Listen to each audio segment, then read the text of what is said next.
ओम शांति।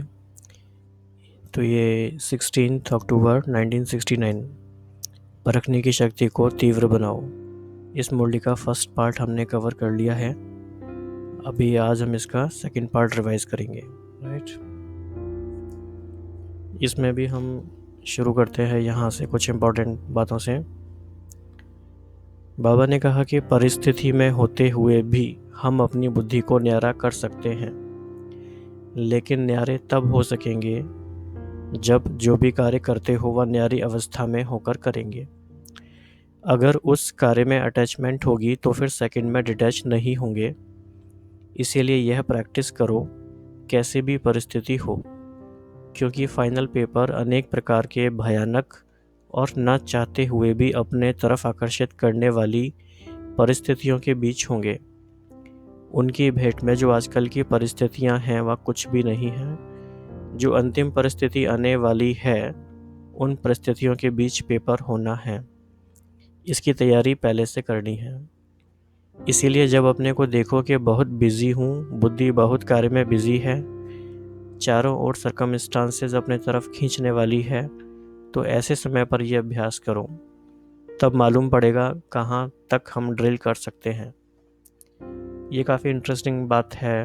अभी क्या होता है कि हम जिस दिन भी कुछ गहरा योग अभ्यास करना चाहते हैं तो हम ऐसा दिन ढूंढते हैं जब बहुत शांति हो, संडे हो, कोई और काम ना हो, ज़्यादा सेवाएं भी कम हो, तो हम सोचते हैं कि हम योग अभ्यास करें, अच्छे प्रैक्टिस करें। लेकिन बाबा ने बिल्कुल यह अपोजिट बात कही। बाबा ने, यह हमें बहुत ध्यान से समझना है। जब अपने को देखो कि बहुत बिजी हूँ, बुद्धि बहुत कार्य में बिजी है, चारों ओर सर्कमस्टांसेस अपने तरफ खींचने वाले हैं, ऐसे समय पर अभ्यास करो।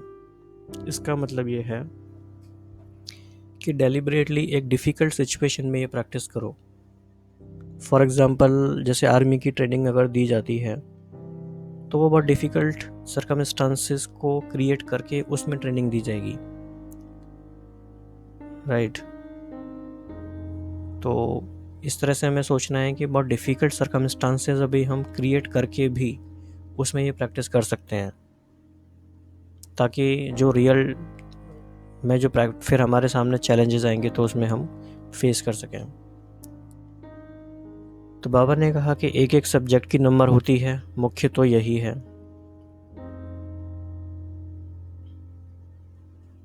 इसके बाद बाबा ने कुछ और बातें कही हैं कि ज्ञानी तो आत्मा के साथ में स्नेही भी बनना है,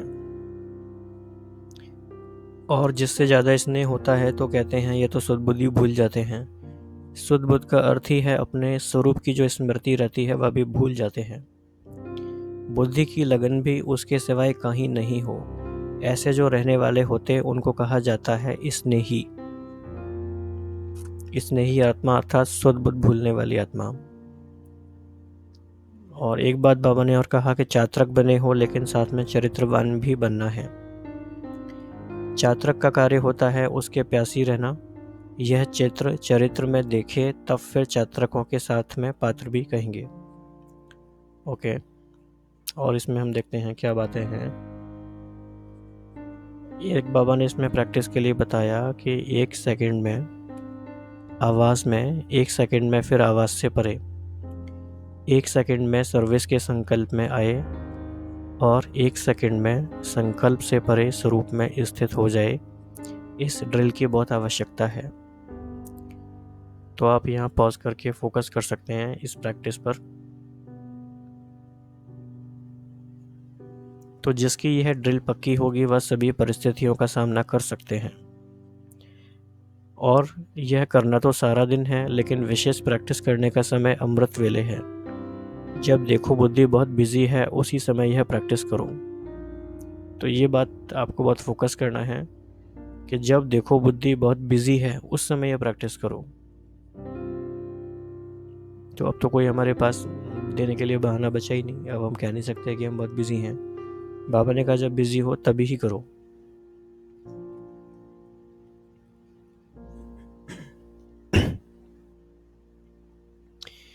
इसके अलावा बाबा ने और क्या क्या कहा, इसमें कुछ बातें और हम देखते हैं।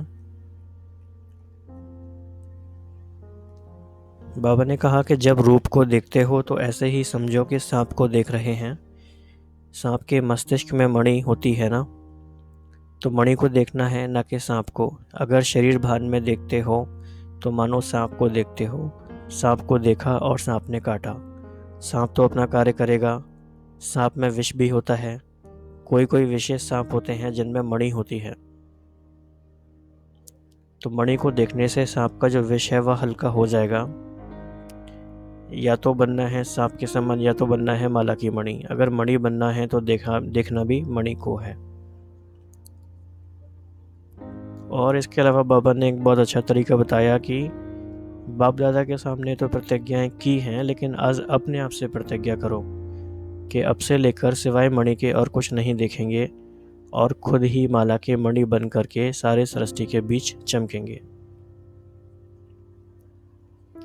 और प्रत्यक्षता कम निकलने का कारण है कि अपने आप से प्रतिज्ञा की कमी है। इसके अलावा बाबा ने हमें याद दिलाया कि मेहनत जो ली है उसका फल दिखाना है। अगर मेहनत ली हुई यहाँ चुकतू नहीं करेंगे तो फिर सतयुग में वह मेहनत का फल देना पड़ेगा। इसीलिए जो मेहनत ली है उसे भरकर देना है। हर एक सेवा केंद्र से यह समाचार आना चाहिए, यह कुमार तो अवतरित होकर के इस पृथ्वी पर पधारे हैं, तो अभी इस स्थिति की आवश्यकता है। आप सभी भी समझो कि हम लोन लेकर सर्विस के निमित्त आए हैं थोड़े समय के लिए। जब ऐसी स्थिति होगी तब आपका प्रभाव दुनिया के सामने आएगा। और सभी कोई लक्ष्य रखना है कि हम नंबर 1 जाएंगे। यह नहीं सोचना कि सभी कैसे नंबर 1 जाएंगे, इसमें महादानी नहीं बनना। तो 2 मुख्य बातें हैं, एक तो मणि को देखना, देह रूपी सांप को नहीं देखना, और दूसरी बात अपने को अवतरित समझना। इसके अलावा एक स्लोगन यह याद रखना है कि जो बाप दादा कहेंगे, जो कराएंगे, जैसे चलाएंगे वैसे ही करेंगे, चलेंगे, बोलेंगे, देखेंगे। यह है पांडव सेना का मुख्य स्लोगन। जो कहेंगे वो सोचेंगे और कुछ सोचना नहीं है। इन आँखों से और कुछ देखना नहीं है। आँखें भी दे दी ना, पूरे परवाने हो। परवाने को क्षमा बिगर और कुछ देखने में आता है क्या? आपकी आँखें और क्यों देखती हैं? जब कुछ और देखते हैं तो धोखा देती हैं। अपने को धोखा नहीं दो, इसके लिए परवानों को सिवाय क्षमा के और किसी को नहीं देखना है। संपूर्ण अर्थात पूरा परवाना है, यह है छाप। तो इस मुरली के सेकंड पार्ट में हमने काफ़ी बातें देखी, और इसको याद रखने के लिए ये छोटा सा फ्लो चार्ट हमें याद रखना है। एक बात तो थी सांप और मणि की, यानी स्नेक और ज्वेल की। ये हमें याद रखना है। सांप को नहीं देखना है, मणि को देखना है।